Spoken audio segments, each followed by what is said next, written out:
What'd you make of the NBA players saying they didn't want to play? Michael, what'd you make of that? Rich, I thought it was an incredibly brave thing to do. We talk about it all the time. Every superstar that comes through, we almost demand that they have foundations and that they give back. We demand it. If you don't, we demand it. That's what you should be doing. That's the right thing to do.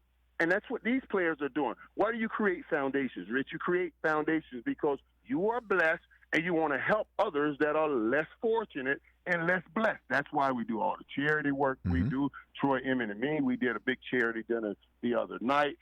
That's why we do all the charity work, because that's the right thing. That's the right human thing, and we want to make sure it's the right American thing to do. That's what those guys are doing.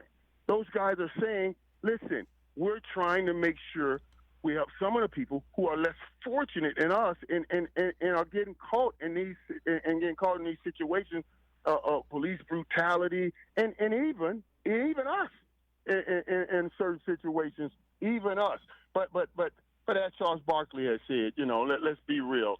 We're living a different life because of the gifts that God has given us. We're living a different life now, but it doesn't remove us from being who we are. And I love that those guys say, this is still a part of me. Even though I'm blessed and living the way I'm living, this is still a part of me, and I'm going to sacrifice for that. I thought it was inspiring. It was incredible, and kudos to those guys for doing that. Yeah, and they're coming back to play. We had Jim Trotter on before in the first hour saying that he had just gotten off the phone, our colleague, and I'm imagining this was part of Inside Training Camp when you were on the air for the last couple of hours. Jim saying that he was on the phone with a prominent player, a very prominent player in the NFL, in tears, saying he'd been crying for 3 straight days about what happened to Jacob Blake, and that this player was considering not playing Week 1 of the NFL season. Did you hear that one, Mike? Yes, and we talked about it, and I don't know if it's Week 1. Yeah, I did. I heard it, Rich, and we talked about it. We talked about it, and let me tell you what I said to that, Rich. Please. I believe the NFL has an opportunity to get ahead of this, and I don't want to say compromise, because you don't want anybody compromising here on their stance, because this is something that you don't need to compromise on, but work together.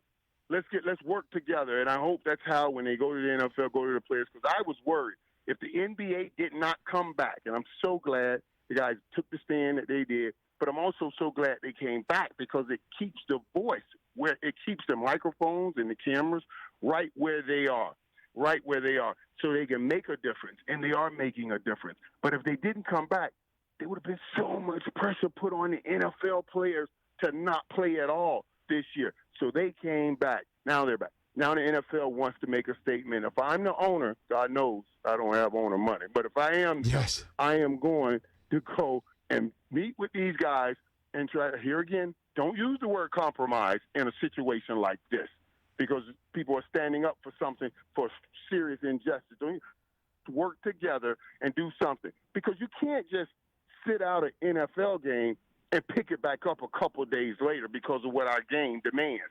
You have to have this thing orchestrated. And does the NFL, since we've had so many adjustments this year already, do the NFL say, hey, let's pick Week 3, let's pick Week 4, and sit down a week? Everybody sitting down a week, and then you just kind of push everything back in recognition for what we're trying to accomplish for social injustice.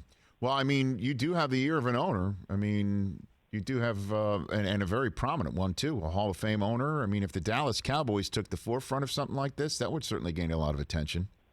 Mike, don't you think? Yeah, but yeah, absolutely. But I'm saying all 32 better take the forefront on this, Rich. All 32. One team, because one or two teams, you got to have everybody involved. Everybody involved, or it becomes a disaster. If 3 teams on Sunday morning says, you know what, we're not playing, how do you make back up those 3 games, when the other teams are playing? It could be, a disaster-wise for the scheduling of the NFL.